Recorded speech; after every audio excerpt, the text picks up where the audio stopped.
Bengal is still on the boil. Is religion being mixed with politics? Among our headline makers is the Bengal governor, Dr. C.V. Ananda Bose, will join me on the show tonight. But first, as always, it's time for the 9 headlines at 9. Bengal remains on the edge as fresh stone pelting reported from Hooghly. Governor visits violence-hit areas. Mamata Banerjee accuses the BJP of bringing in outsiders to incite clashes. The Ministry of Home Affairs seeks a report. Politics escalates over Bihar. Chief Minister Nitish Kumar attending an iftar party amidst rioting and violence in some parts of the state. The BJP attacks him, says handle Bihar before dreaming of becoming Prime Minister. JDS Supremo H.D. Devagowda rules out an alliance with Congress in Karnataka, says BJP and Congress have struck an understanding for the hotly contested seat of Varuna. It's an India Today exclusive. Rahul Gandhi's first reaction after getting bail. Questioned on BJP charges of intimidating judiciary, Rahul snaps back. Asks journalists why peddle BJP lies. Maharashtra Agadi now split over Modi degree row. Uddhav Thackeray questions the secrecy over Prime Minister's qualifications. NCP's Ajit Pawar calls it a non-issue. 6 people killed in an avalanche in Sikkim's Nathula. Several tourists feared trapped. Army and BRO conduct rescue operations. Former US President Donald Trump likely to be formally arrested and charged with 30 counts. No handcuffs for him. He won't be jailed. Finland joins NATO, doubling the military alliance's border with Russia, and a big blow for Vladimir Putin. And Elon Musk's next big change on Twitter, it's the dog that replaces the popular blue bird symbol. Dogecoin value soars after the change.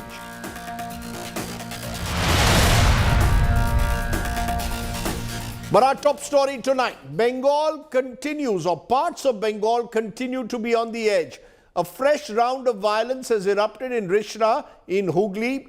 Chief Minister Mamata Banerjee says these are not communal clashes, but criminal acts being perpetrated by goons allegedly hired by the BJP from Bihar. The BJP has hit back, claiming the violence is fully state-sponsored. Amidst the blame game, the Bengal governor visited violence-hit areas to take a stock of law and order. The Home Ministry has asked for a report. It's our top story tonight.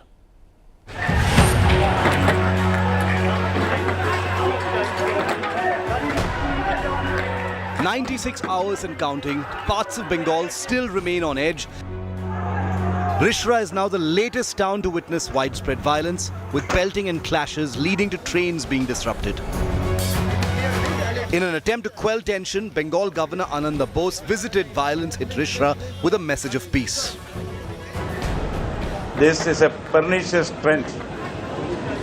We will never allow the forces of darkness, the birds of night, the predators on the freedom of the ordinary man to take society to ransom.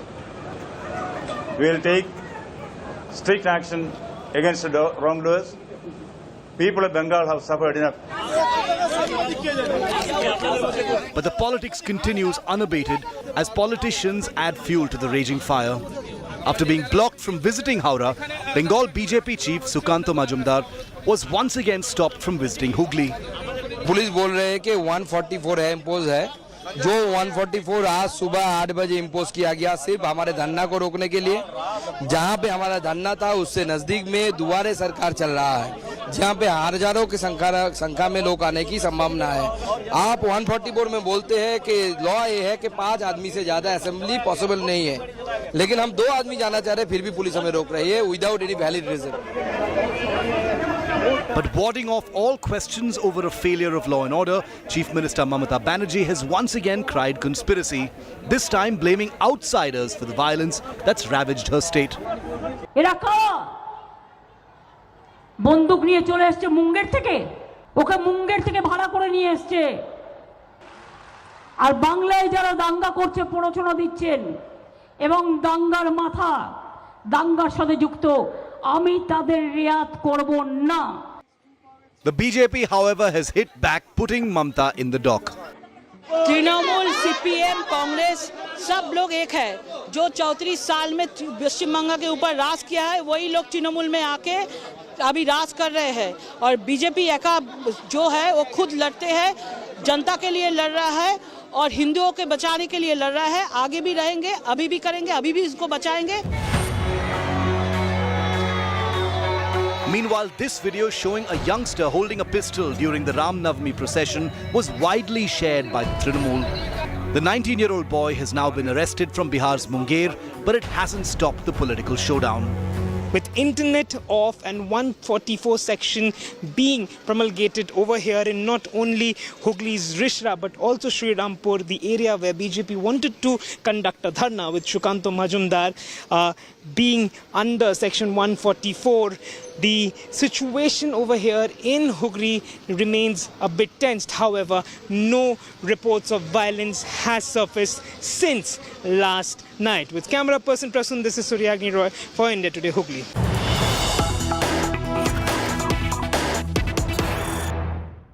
And joining me now is the West Bengal Governor, Dr. C.V. Ananda Bose. He's just back from Hooghly.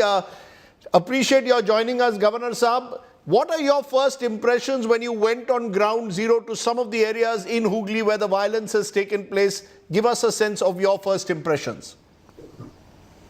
What has happened there in the field is something which should never have happened. Highly deplorable, unfortunate.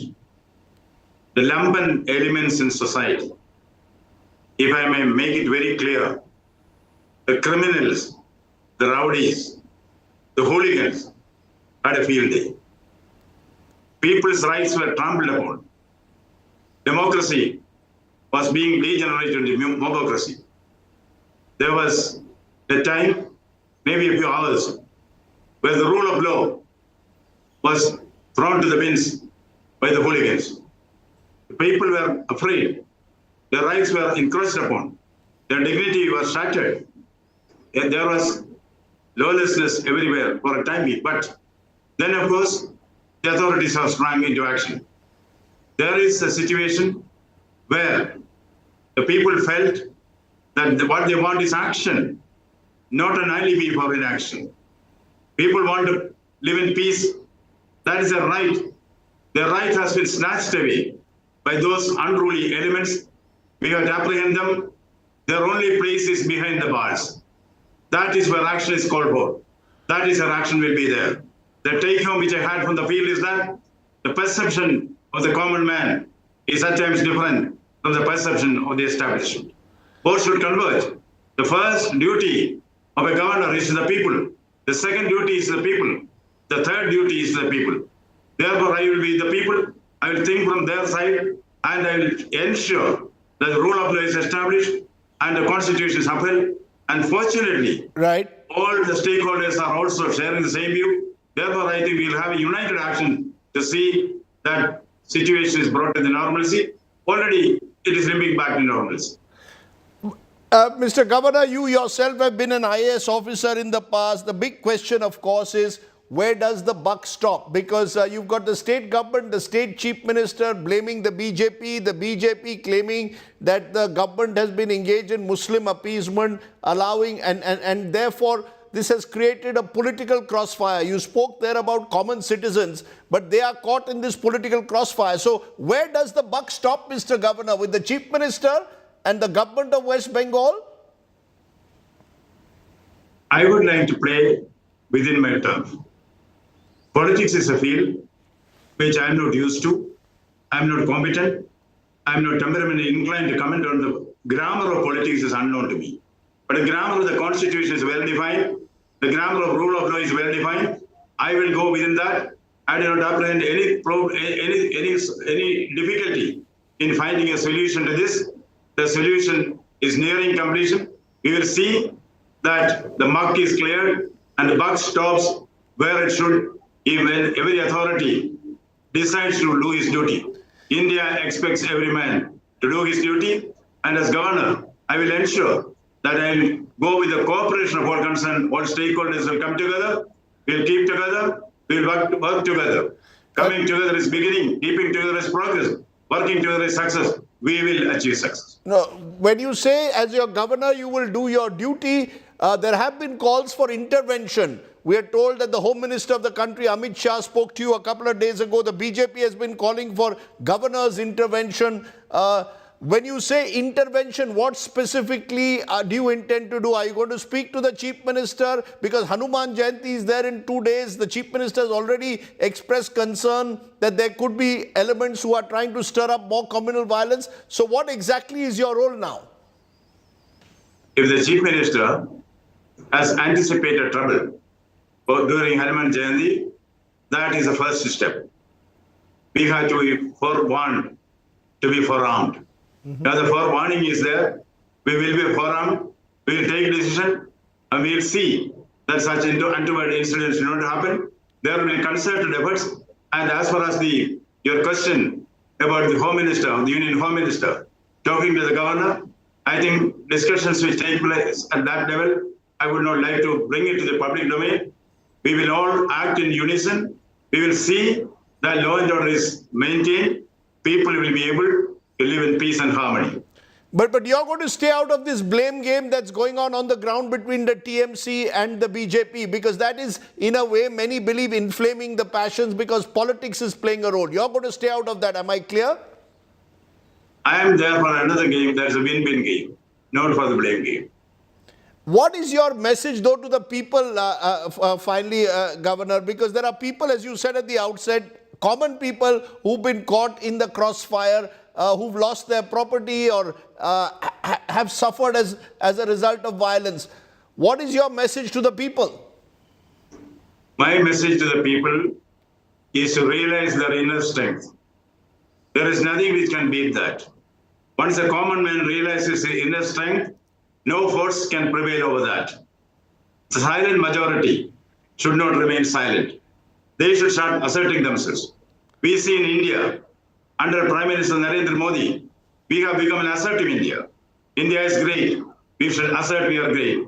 India is strong. We should assert we are strong. Similarly, the strongest of the strong links in democracy is a common man. The common man will discover his inner strength. He will assert. That will solve the problems. That is my optimistic conclusion. My final question, sir. An IPS officer many years ago who was handling a riot situation once told me no riot takes place without either the complicity or incompetence of the state government or both. Do you see this as incompetence or complicity of the state government, or do you believe, as the government is claiming in Bengal, that outside elements are coming in to discredit the Mamata government? I believe accidents are not accidental. There are some human elements behind it. Unless I know who the element is, I cannot comment on that. But one thing is certain, for every problem there is a solution. We will find a solution. Whether anybody is instigating behind it or not, we will, this is a square issue, squarely drawn. We will act decisively, act proactively. Are you going to order any inquiry of your own? Because the state government has already been asked by the Calcutta High Court to give a full report on the Ram Navami violence. But are you, as governor, also going to ask for a full report? The government has been giving reports to the governor. Those reports have been studied, clarification sought, and the final report after the action will also be given. Now, this is a time for action, not for dissection. This is a time for to see, to analyze, to assess, to decide, and after decision, the action. This is a stage for action. We are doing that. The action presumably also involves sending a firm message to the police, because the local police at the end of the day is the one whose prime responsibility is to maintain law and order. So have you sent a firm message to them also on your visit there today? The visit itself is a message. Okay. Mr. Governor, I appreciate your joining us. You've taken time off your busy schedule and you've, of course, gone to ground zero. So thank you so much, Governor Dr. C.V. Ananda Bose, for joining me. Thank you. So does the buck stop with the Mamata government? Is the BJP using communal violence to destabilize the Mamata government? Are citizens caught in the political crossfire? Some of the questions we'll raise tonight. I'm joined by Justice A.K. Ganguly, former Supreme Court judge, joined me from Kolkata. Nazrul Islam, former DG, West Bengal Police, is with us. Sanju Verma is the BJP spokesperson. Riju Jatta is the TMC spokesperson. Let me first come to my two experts. Nazrul Islam, as a former DG West Bengal Police, where does the buck stop? Does it stop with the Chief Minister and the Bengal government? Law and order is a state subject. Is there any, should Mamata Banerjee be held to a word that outsiders are coming and disturbing Bengal? At the end of the day, it's her responsibility. First, I correct yourself. I retired as Additional Director General of Police, not Director General of Fair Police. enough. Then,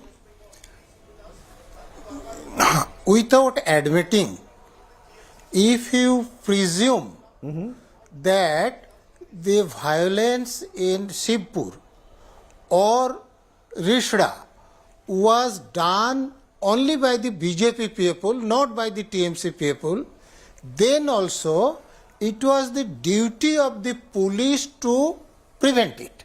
And the police could not prevent it, so it is the failure of the police. And Mamata Banerjee, Chief Minister of the state, is also the police minister. So failure lies with Mamata Banerjee.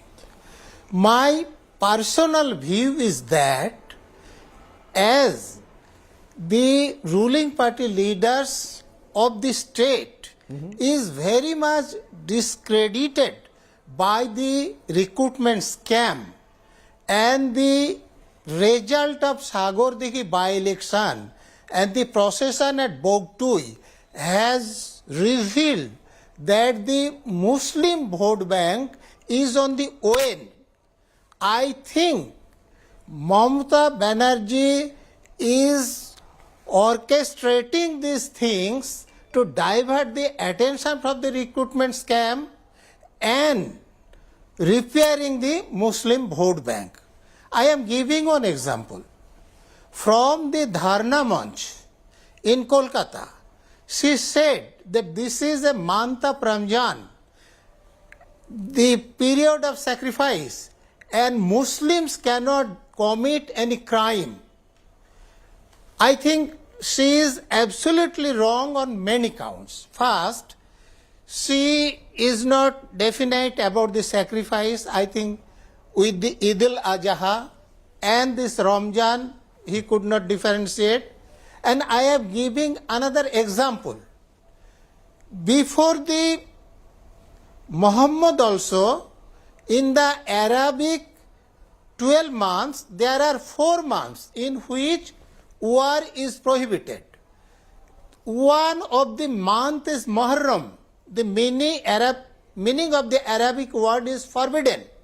War is forbidden in this month, but I all know that the war, or rather battle of Karbala, took place in this very month of Muharram.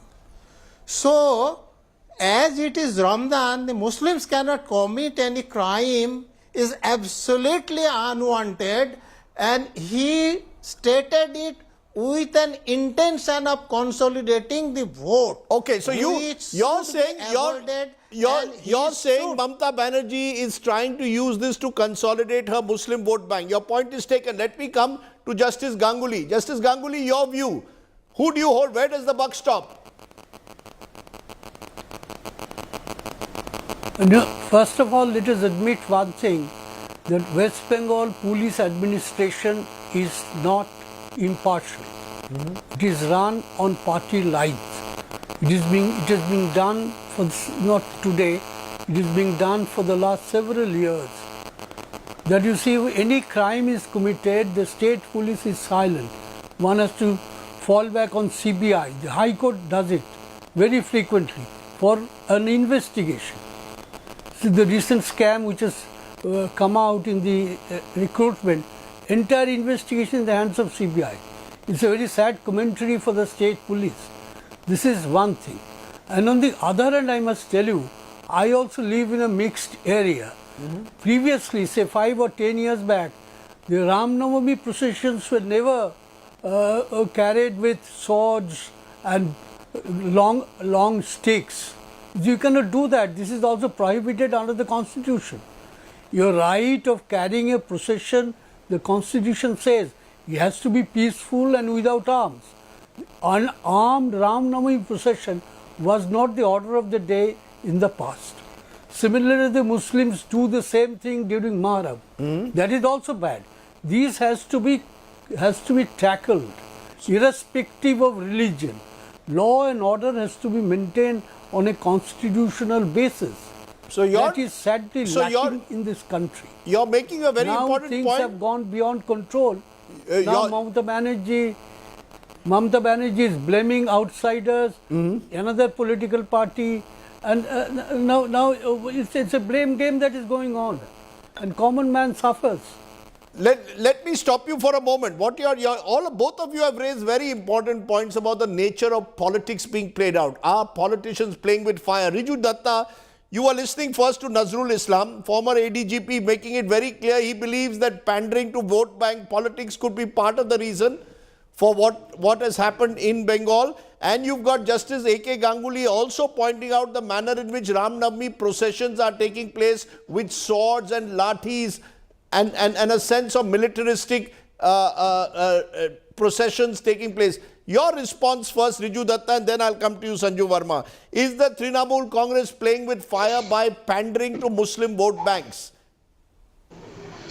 There are two things. First, it is not Bengal violence, it is BJP manufactured violence. Second, there is no communal violence, it is criminal violence. And why I say that? I don't think there is any Hindu scripture like the Ved, Puran or Upanishad or any scripture for that matter which says that to please Prabhu Ram or pay respect to him, you have to take illegal kattas and swords and walk in a procession. Now let me draw your viewers' kind attention to this particular picture. This is Ram Navami procession by VHP in Howrah. This guy carrying an illegal firearm. This fellow, Sumit Shaw, arrested today from Munger, Bihar. Now, this is the ultimate picture. Yes. He is seen with the local Howrah BJP leader Om Prakash Singh. He is a BJP cadre. This is clear and direct proof that BJP is weaponizing Hindu religions. They are infiltrating Hindu processions with their goons trying to incite political and communal violence for their electoral mileage. But my question but to you, for every one photo that you show, they will show me photographs of stone pelters and they will say they've got out. They don't have photos. No, we've seen videos. We've seen videos. Riju Datta, let's not, you've used this one instance and Sanju Verma will have to answer that. But I ask you again, are you saying that when Mamata Banerjee says that during Ramzan, Muslims will not commit any act of violence, isn't that giving a clean chit to many who have been seen on video also involved in violence? No, I am asking you a question. When there is a 9 o'clock prime time show about Bengal burning where violence has happened in 7 other states, when the parliament was the biggest story, the parliament session was disrupted by the ruling government, nobody asked the question. On India Today conclave, the Prime Minister was there for 1 hour, not one single question asked. India Today conclave became Man Ki Baat. You're diverting. No, Mr. Riju Datta, I am asking you about Bengal. You are now coming to parliament. I am asking you a simple question. Is Mamata Banerjee giving a clean chit to those caught on camera from within the Muslim community who are engaged in stone pelting? 41 people from Howrah, let me just see, 41 people from Howrah, 52 people from Rishra have been arrested. They will face the strictest arm of the law. They have been arrested irrespective of their religion or political affiliation. But please, BJP must answer why this person was carrying an illegal weapon and he is seen with the local BJP leader. Okay. Why is BJP trying to incite communal hatred in Bengal? We will not tolerate this and everybody will be brought to book. Okay, Sanju Verma, answer that, because today what we found, till yesterday the BJP and the VHP were claiming that these were false pictures. Now the Trinamool Congress and the police have shown that the people, and we are showing these images, this kind of weaponization of Ram Navami, or people from your own party carrying these weapons and then claiming that these are peaceful processions. No, Sanju Verma, there was no peaceful procession. There was deliberate incitement is also a fact. Let's not get away from it. Ram Navami processions were not about weapons and lathis to be taken through areas where you would clash with other communities? Let me answer. Why not accept the weaponization of this is also dangerous? You're playing with fire. Let me answer Rajdeep Sardesai. Please do. Your question has been a rather lengthy one. Yes. I now want to say one thing to you. I remember, Rajdeep, I have been on zillion shows, with you and on your channel. And I remember that when there is a danga in Uttar Pradesh, people ask for accountability from Yogi Adityanath. When there is a danga in Madhya Pradesh, people ask for accountability from Shivraj Chauhan. When there is a danga in Assam, people ask for accountability from Himanta Biswa Sarma. When there is a danga in Haryana, people will ask for accountability from ML Khattar. I am surprised, and please, this is no offense to you, Rajdeep Sardesai. Please tell me that when there is a danga in West Bengal, you have two esteemed, people on your panel, Justice Nazrul Islam and Justice Ganguly. They have clearly told you in no uncertain terms that Mamata Banerjee's police machinery has seen a complete breakdown. And do I need to remind Rajdeep Sardesai, a very seasoned journalist, and his audience, that last I heard, Mamata Banerjee is not only the chief minister, she is also the de facto home minister of West Bengal. And for Mamata Banerjee to completely abdicate responsibility and say, मेरा तो कुछ लेना देना है नहीं, यदि आपको किसी को blame करना है, please go and knock on the BJP's doorstep. I want to ask one question. Since you gave a lengthy verbose, monologue that was allowed to the TMC panelists, law and order under the 7th schedule of the Constitution is a state subject. Hypothetically, if I were to assume that there were some lumpen elements, some goons, some vandals who were affiliated to the BJP or to the right wing, and they wanted to weaponize the Ram Navami celebrations, Mamata Banerjee, 72 hours before Ram Navami procession was taken, is on record saying, I expect violence in Howrah, in Islampur, and in Park Circus. Since Mamata Banerjee has the ability to crystal gaze into impending communal violence and riots, what was she doing twiddling her thumbs and not giving directions to the police to swing into action and rein in the rioters and vandals? Are you willing? All fair points, Miss Verma. All fair points, but you didn't answer, ma'am. BJP को भाषण दे रही थी. Ma'am, that is the sad travesty of fate. Okay. I will just end by saying one thing. Rajdeep, one thing. You always tell me ये public है, ये सब जानती है. You showed a man, a 19-year-old young boy who was seen in the company of a BJP leader.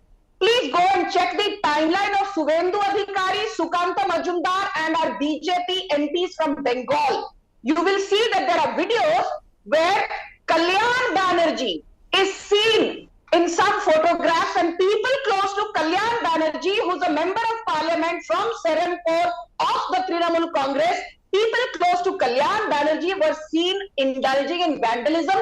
Kalyan Banerjee is a close confidant of Mamata Banerjee. Okay. So should I not ask questions to Mamata Banerjee? Okay. What was Kalyan Banerjee doing in those you made being a news spectator rather than doing his job as a responsible parliamentarian? Okay. How dare you blame the BJP? Okay. Mamata Banerjee is snoozing Producer, and her are coming on national television Riju and Datta. laying the blame on BJP's doorstep. Okay, you've crossed. Mamata Banerjee is Producer, please bring the volume down. Okay, no, Riju Datta, the point that Sanju Verma makes that you must answer, law and order is a state subject. Let's assume for a moment that outsiders are involved. Let's assume for a moment that the BJP wanted to create trouble or incite trouble, as you all are claiming. At the end of the day, the police is with the West Bengal government. And I maintain what an IPS officer once told me many years ago: no riot takes place without either the complicity or incompetence of the state police or both. Therefore, the buck must stop at some level with your government, with Mamata Banerjee. She cannot, beyond the point, keep saying outsiders. If they are outsiders, please arrest them. Please ensure tough law and order, but you can't constantly now pass the buck onto the BJP. You're going to have to take responsibility. We have taken the responsibility. Now let me, after all the gibberish that I've heard, let me point out some facts to you. The three states, there has been violence in Lucknow and Baroda. There have been Lucknow and Baroda, there have been violence, but nobody is talking about it. The Home Secretary cannot see those areas. Now the three states which are marked by violence is Bihar, Bengal and Maharashtra. Why? Because as per BJP survey, out of these 130 seats, they are doing very, very badly. Now let me expose the BJP's toolkit, which has been in action for years. Choose a non-BJP state, mark minority populated areas, send BJP goons in religious processions, start stone pelting and arson, blame Muslims and state government, claim Hindu khatre mein hai, 100 times X media coverage and hope for a victory. If law and order is a state subject, the Home Minister could have called the governor. Very good, he has called. What business does the Home Minister has calling the BJP state president? He is not an MP, he is not in an executive post. The Home Minister should not poke his nose into our law and order, number one. And number two, Kalyan Banerjee was not present in any Ram Navami rally. The BJP is a bunch of hate-mongering and riot-mongering pathological liars. And the Prime Minister Modi and the BJP are a disgrace to the Indian Constitution. No, 1 minute. Rioting was a yardstick. If rioting was a yardstick, Rajdeep Sardesai, then from Gujarat 2002 to Bulandshahr to Unnao to if you blame, Mr. Riju Datta, if you blame the BJP for Gujarat 2002, then you must take responsibility when riots take place in your state. We have taken responsibility. We have made the arrest. The law and order is in control. There is absolute peace and life has gone back to normal. It is BJP who is busy doing their vulture politics. Okay. Why is BJP leaders trying to enter 144 imposed areas and trying to create more ruckus and incite violence? Can I? Okay, you made your point. Busy with their vulture politics. Okay, you made your point. Let Sanju Verma respond to that. Sanju Verma, you know, it's very interesting. Ram Navami is on Friday. Violence takes place in some parts. What happens on Sunday? Some of your leaders decided to undertake a Shobha Yatra and go into areas where they were explicitly told not to go. There are areas where there is 144. You want to enter those areas. Your leader, Dilip Ghosh, chooses to have a yatra in those areas. Is this not provocation? This is there are certain issues on which government and opposition must work together. It almost seems as if the BJP is relishing the idea that there will be violence during Ram Navami, during Hanuman Jayanti, and then pin the blame on Mamata Banerjee. A little bit more responsibility from your leaders would also help, no? Rajdeep, you know, I love coming on your debates despite the fact that we are always on the opposite sides of the spectrum. No, please. You know, no. Yeah. I am on no spectrum. Let me come in, please. Let me come in. Please don't make personal. Thank you. No personal. Yeah, please don't heckle me. Please don't heckle me. I will say what I need to say. Don't be personal. I want to say one thing very clearly. Mamata Banerjee के लिए हिंदी में कहावत है और मैं 2 लाइनें कहना चाहती हूँ. यहाँ तहजीब भी बिकती है, यहाँ फरमान भी बिकते हैं. यहाँ तहजीब भी बिकती है, यहाँ फरमान भी बिकते हैं. तुम अपना दाम तो बोलो, तुम अपना दाम तो बोलो. यहाँ ईमान भी बिकते हैं. तुम अपना दाम तो बोलो, यहाँ ईमान भी बिकते हैं. Mamata Banerjee has completely abdicated whatever little iman she had in governing West Bengal. I repeat, if a chief minister... You're not answering my question. Please answer my question. What are BJP leaders doing leading Shobha Yatras when there is supposed to be curfew 144 in place? Law and order. She has no business running the state, and Rajdeep Sardesai should ask tough questions to Mamata Banerjee. Because the tough question should not be reserved only for a Yogi Adityanath, for a Narendra Modi, for an Amit Shah, for a Shivraj Chauhan. Rajdeep, do you have the guts to tell Mamata she's incompetent? Do you have the guts to tell her she's Hindu-phobic? Do you have the guts to tell her that she lost the Sagar? Okay, Kunal, volume down again. Producer, volume down. No, Riju Datta, your leader is being called Hindu-phobic. It's not the first time that charge has been made. And somewhere Nazrul Islam also hinted at it, suggesting that there is an element of vote bank politics, particularly after your recent by-election defeat. You want the Muslim vote bank. You're claiming you alone will provide security. Now, any chief minister has to be even-handed. during a riot-like situation, ensure whoever's involved, whether it's the person who's on screen with a weapon or whether it's Muslims who are throwing stones, no one can be allowed to take law into their hands. Where is that kind of sense of even-handedness? Rajdeep, I will give you a little statistics, and Mr. Nazrul Islam, we know him very well in Calcutta. I don't want to go into personal attacks, so keep him out of the picture, fine. I will just say this. In 2021 election results, Rajdeep, you know very well, Trinamool Congress got 49% vote share. Out of that 49% vote share, I did not want to go into community politics, but 23% was only Muslims. So Hindus voted more for TMC than they voted for BJP. So this angle of Hindu-Muslim won't fly in Bengal, because there is no Hindu-Muslim in Bengal. We are all Bengalis and we are all residents of Bengal. Point number one. Point number two, out of 42 arrested in Howrah and out of 52 arrested in Rishra, it is almost equal from both sides of the religion border. So we are arresting rioters. Let's stick to this. Rioters do not have a religion. Rioters do not have a political affiliation. But these rioters are funded and aided by political parties who are inciting violence on communal lines for electoral mileage and political relevancy, namely BJP. I'm saying it on record. Okay, Nazrul Islam, isn't that really part of the problem? Political parties are playing with fire. You at the outset blamed Mamata Banerjee, but tali do haath se bachti hai. We've seen in the last year, since the rise of the BJP in Bengal over the last 6-7 years, the number of riots increasing, clearly suggesting that there is political benefit to be had by both sides. Mamata Banerjee, you say, benefits in a way from her vote bank politics, but so does the BJP. Can the BJP escape responsibility, Nazrul Islam? This is not the first time when Mamata Banerjee is inciting communal flame.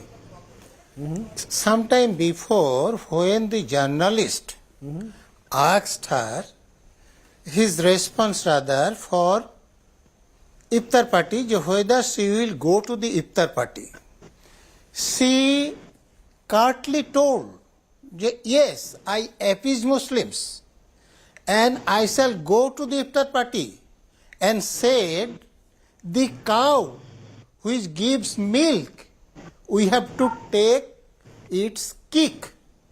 In Bengali what he told, Je Guru Dudh Day, tar lathi khawa uchit.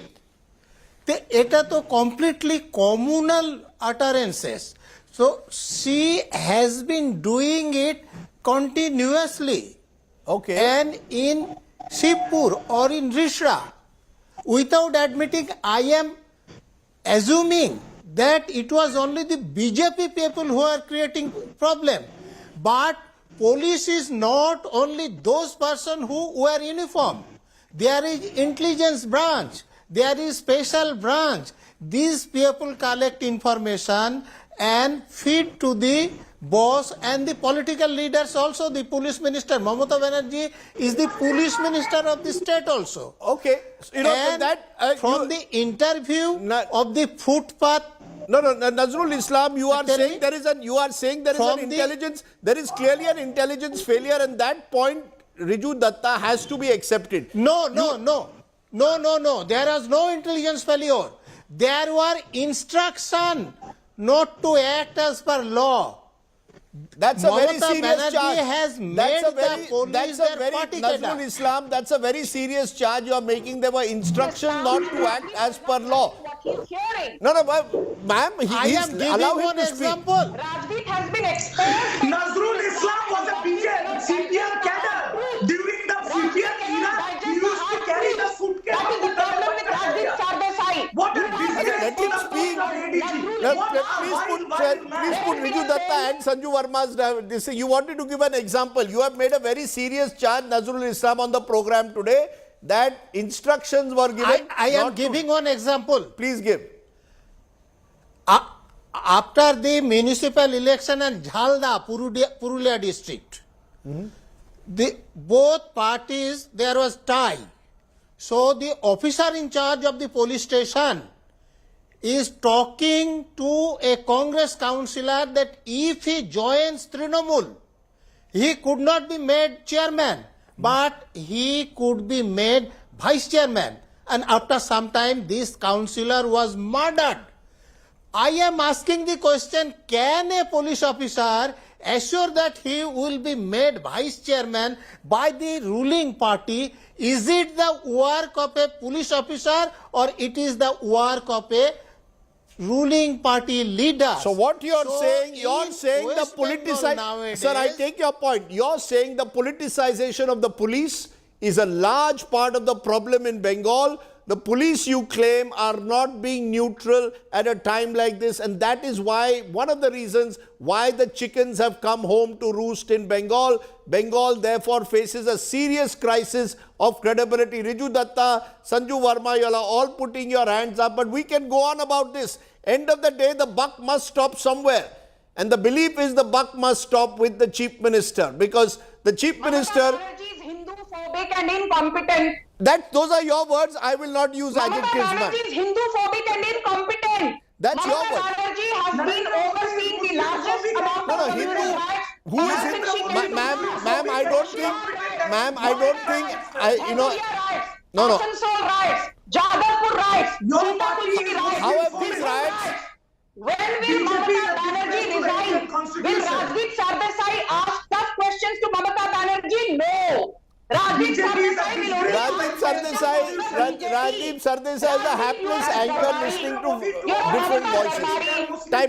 Time out. You know, the fact is, and I maintain this, no riot takes place without either the incompetence or complicity of both of the police.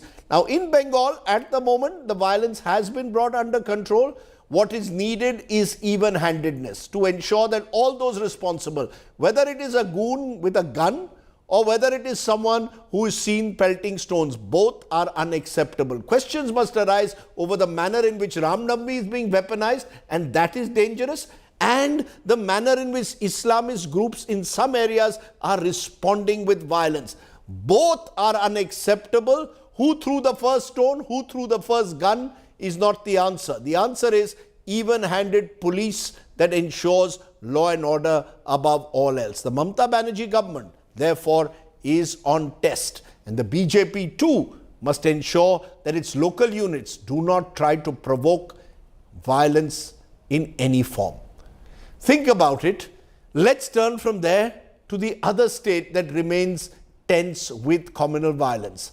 And this is a troubling story because a 110-year-old madrasa in Bihar's Nalanda district was set on fire and destroyed by a mob of over 1,000 people on Ram Navami. The madrasa was home to over 4,500 books and documents which were gutted in the inferno. The police did not reach the spot until 11 p.m. and it was much too late. Our ground report from Bihar, where parts of the state again have found themselves in the communal crosshairs. Bihar continues to simmer after Ram Navami violence. A 110-year-old madrasa and library bore the brunt of communal clashes in Nalanda. On March 31st, when communal tensions flared, rioters set ablaze one of the oldest libraries in the town, the Madrasa Azizia. This is a 110-year-old madrasa and a public library, and in fact, one of the oldest in Bihar Sharif. And you can see pictures here, how thousands of rioters who went on a rampage targeted this madrasa and this library. And you can see all around how the library was targeted. The madrasa contained more than 4,500 books which were destroyed in the massive inferno. खाक हो गए। ये आप देख सकते हैं हमारी record अलमीरा है जिसमें तमाम टीचर्स के तमाम रिकॉर्ड्स मौजूद थे, जैसे सर्विस बुक्स हैं। जब से मदरसा कायम हुआ उस वक्त से जितने टीचर्स ने काम किया यहाँ पर, उन तमाम टीचरों के रिकॉर्ड्स उसमें उनकी हिस्ट्री मौजूद थी। Smoke is still billowing out 5 days after it was set on fire. This is one of the almiras that was here at this library, and you can see how smoke is still coming out even after 5 days. And in this almira, there were several documents, files related to students, teachers, which was preserved here. जो इस institute का records है। The 110-year-old library was vandalized by an unidentified armed mob who threw petrol bombs into the building. Teachers who worked at this library are heartbroken and blame the police for failing to stop the arson attack. ऐसा लगता है कि कहीं न कहीं चूक हुई है और प्रशासन की नज़र इस पे पड़ी नहीं पड़ी या लेकिन बहुत तबाही हुई और तसल्ली से जो है दंगाइयों ने यहाँ पे अपना काम किया है। The Madrasa Azizia was established by Bibi Sogra, one of the most respected philanthropists, in the memory of her husband way back in 1913. While the Madrasa administration is attempting to salvage anything they can of the building, a piece of history in Bihar is now lost. With Rohit Singh in Nalanda, Bureau Report, India Today. Very troubling images when a madrasa library gets burnt during violence. Let's turn from there, and today is a day where we are looking at various forms of communal violence. It took 36 years for a Meerut court to say there is no one who will be convicted of arson, murder and rioting in the Malayana communal clashes of 1987 that killed more than 60 Muslims. That's right, 36 years later we have been told no one will be convicted. The question then is, who was responsible for the killings of Malayana? Tonight's ground report from Milan Sharma.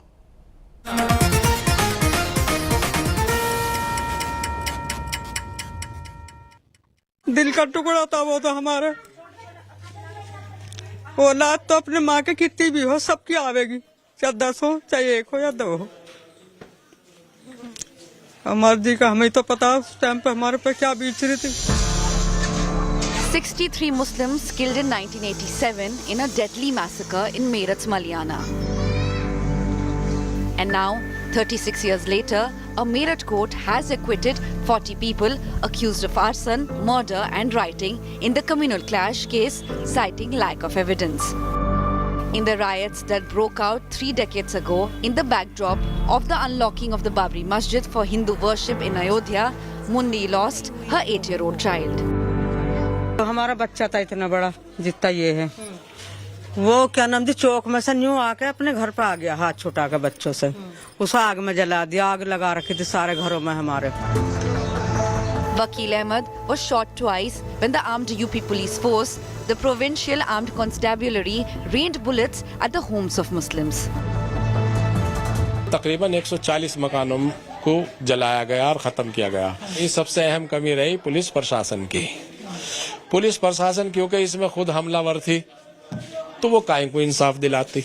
एक यहाँ पर ladies थी, उसके पेट में चाकू मार दिया गया था, घरों में आग लगा दी, सब जेवर चीजें और पैसा धेला सब लूट लिया। किसी के गोली लगी, किसी का बच्चा, किसी के मेरे पिताजी थे उनके चाकू मारा गया था।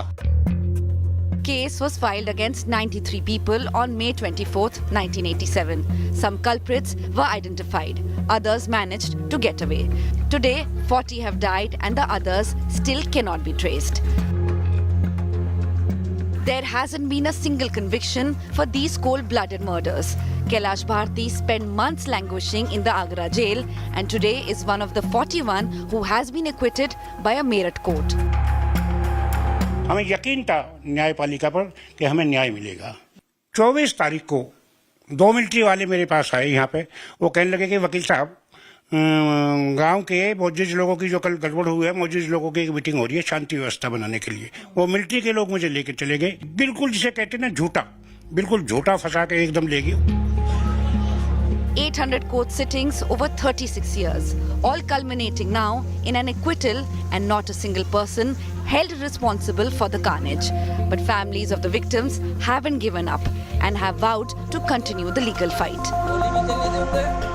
If so many people were acquitted due to lack of evidence, what happened that led to the killing of more than 62 people in the year 1987, and why all those families who had been waiting for justice were denied justice even after 36 years as the court gave its verdict today. With Madan Prasad in Malayana, Meerut, Milan Sharma for India Today. One common factor from Bengal to Bihar Sharif in Bihar to Malayana in Uttar Pradesh, the failure of law and order. That really is the big concern. Let me tell you another story, the great Mughal purge. The NCERT has made changes to class 12 history books. Class 12 students will no longer study the history of our Mughal courts. The NCERT has wiped out chapters and topics related to kings and chronicles, the Mughal courts from the history book Themes of Indian History Part 2 under its new syllabus. My colleague Preeti Chaudhary spoke to the NCERT chief Dinesh Prasad over just why this was done. Take a look. So my first question comes from the same Yes, fact I can hear you. that if the cutting of chapters was done or like what the NCERT called it at that time, rationalizing the curriculum to put less strain on the students during COVID. Now COVID is long gone. There's a charge that you're still cutting selective parts of the curriculum using COVID as an excuse. No, this is false allegation. I don't go by this. Actually, what happened last year, last year the rationalization process was done in view of COVID, as you rightly pointed out. Keeping in view that the students have to be, they have to be facilitated, they have to be assuaged during the COVID time. Whatever loss there was, that has to be compensated. So, in that process, last year the textbooks were rationalized, but what happened that the textbooks were already printed, which could not be in the market because of the schools were closed. When the textbooks last year were floated in the market, then there was a errata booklets for each and every changes in the books. It is not change in curriculum or syllabus. It was change in books only in order to reduce the content load. So I want to say that from 7th to 12th, all protests in the country, be it Naxalism, Narmada movement, Chipko movement, every protest has been removed, which is post-independence contemporary history. Do you think it's right, sir, personally? They are only textbook is not the source of knowing everything. There are other literatures also. They can know if they are interested. So you're saying our students should look at anything outside textbooks? What should be the no? In a particular textbook, how much content has to be taken? That the expert committee will decide, not the public will decide. Expert committees are made for that. They decide the syllabi, they decide the curriculum, and they do that on the basis of wider research. What should be the pedagogy, what should be the curriculum, that is the domain of the experts, not the public hearsay. Okay? Sir, in terms of the riots that have taken place in contemporary India, all mentions of the Gujarat riots have been removed, but every other riot stays is what the charge is. Is it true, sir, or incorrect? I don't go by these questions. Okay? Whatever has been done, that is there on website. For detail, you can contact that.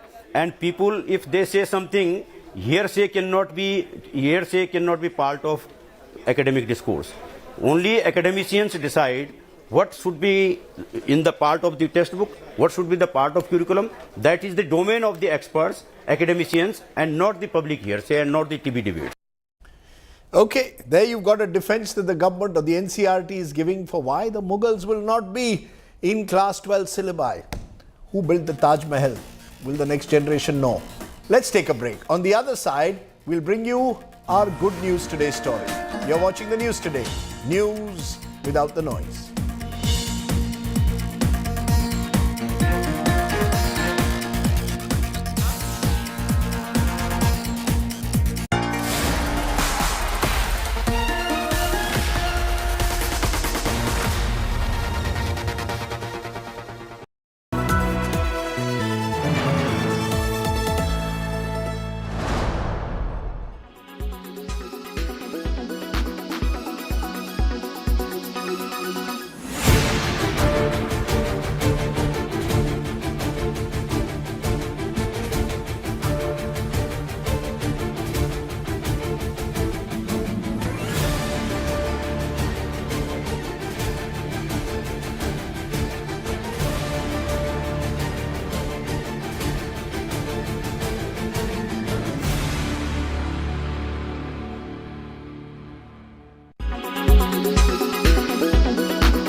Welcome back. Our good news today story is from Uttar Pradesh, where women are leading the way in the business world. Nearly 50% of the startups in the state are headed by women, according to a recent survey.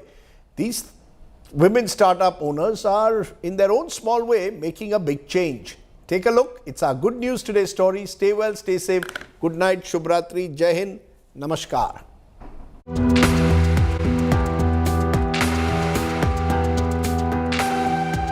Women in Uttar Pradesh are shining bright, and how? In the state of UP, nearly 50% of the startups are headed by women, smashing all patriarchal stereotypes. Out of 8,714 registered startups in the state, over 4,300 are run by women entrepreneurs.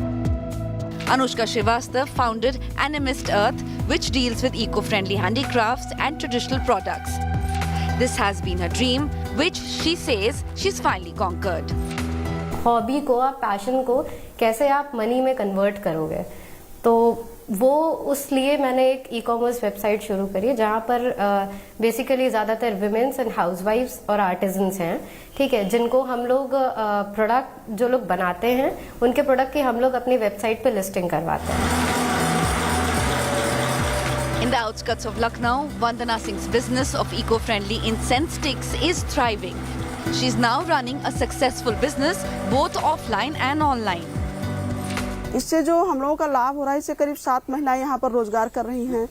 मुझे भी, मेरी भी आर्थिक स्थिति पहले से बहुत अच्छी हुई है. जो सबसे अहम चीज़ है वो ये है कि ना तो लोन लेने में किसी तरह की दिक्कत हुई और ना बैंक से ही हमें किसी तरह से परेशान किया गया. The state IT department also provides an extra 50% financial assistance to women entrepreneurs, which has been a big boost to their businesses. Financing के जो ऑप्शंस हैं, चाहे अगर हम बैंकिंग की बात करें या स्टेट गवर्नमेंट की भी बात करें, स्टेट गवर्नमेंट ने अपने बजट में भी अनाउंस किया था 1000 करोड़ रुपए का स्टार्टअप फंड बनाने के लिए. तो योगी सरकार तमाम सारी चीज़ों में महिलाओं को और भी प्राथमिकता दे रही है.